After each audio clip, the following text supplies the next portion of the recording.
Je m'appelle Yeo, je suis ivoirien.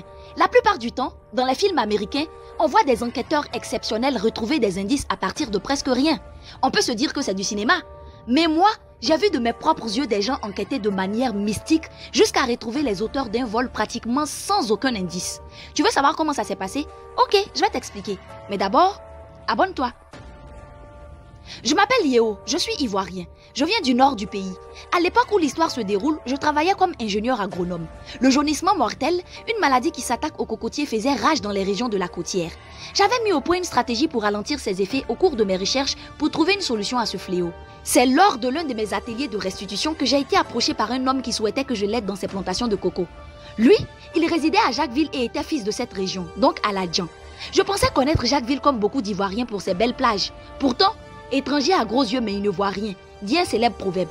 Avec ma petite équipe, on a d'abord sillonné les champs de mon nouveau client pendant des semaines. Ceux-ci étaient dispersés dans divers villages, ce qui nous fit bien balader.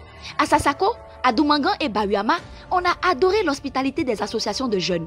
À Akrou, Avagou et Ndjem, ce sont les succulentes soupes de poissons qui nous ont séduites. Et à Tabot, on a même eu droit à une belle surprise avant notre départ, une séance de Mapuka en notre honneur. Pour ceux qui l'ignorent, le Mapuka est une danse traditionnelle de la région qui consiste à remuer le popotin avec une habileté hors norme. Il paraît d'ailleurs que c'est de cette danse que viendrait le célèbre twerk américain. La soirée fut tellement chic qu'il s'en est fallu de peu pour que je m'installe définitivement dans ce village. Bizarrement, au moment où nous devions prendre congé, on nous rapporta que des voleurs avaient dérobé la nuit de l'or sacré dans un village. Toute la ville était triste, mais en apprenant que les voleurs étaient probablement passés par la plage, une clameur de joie s'éleva dans la foule. Je ne voyais pas ce qui pouvait rendre heureux dans cette information. Mais monsieur Été, mon client, sourit et me fit comprendre que les Aladjans étaient les maîtres des eaux.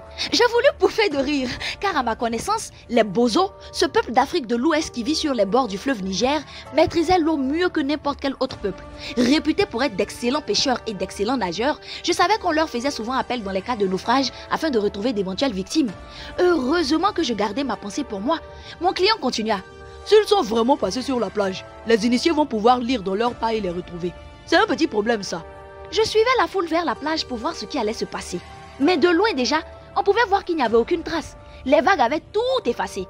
Malgré ça, deux vieux vinrent faire des libations et autres incantations, puis à un moment, le petit groupe commença à se déplacer, retraçant une piste mystérieuse en montrant sur le sol mouillé des indices que seuls leurs yeux savaient voir.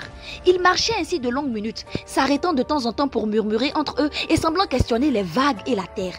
Puis, ils montrèrent une direction et se mirent à courir. Délaissant la plage, ils rentrèrent dans la forêt proche.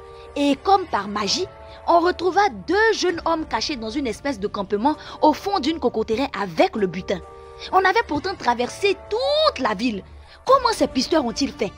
D'où tiennent-ils ces étranges pouvoirs? Pourquoi n'en avais jamais entendu parler?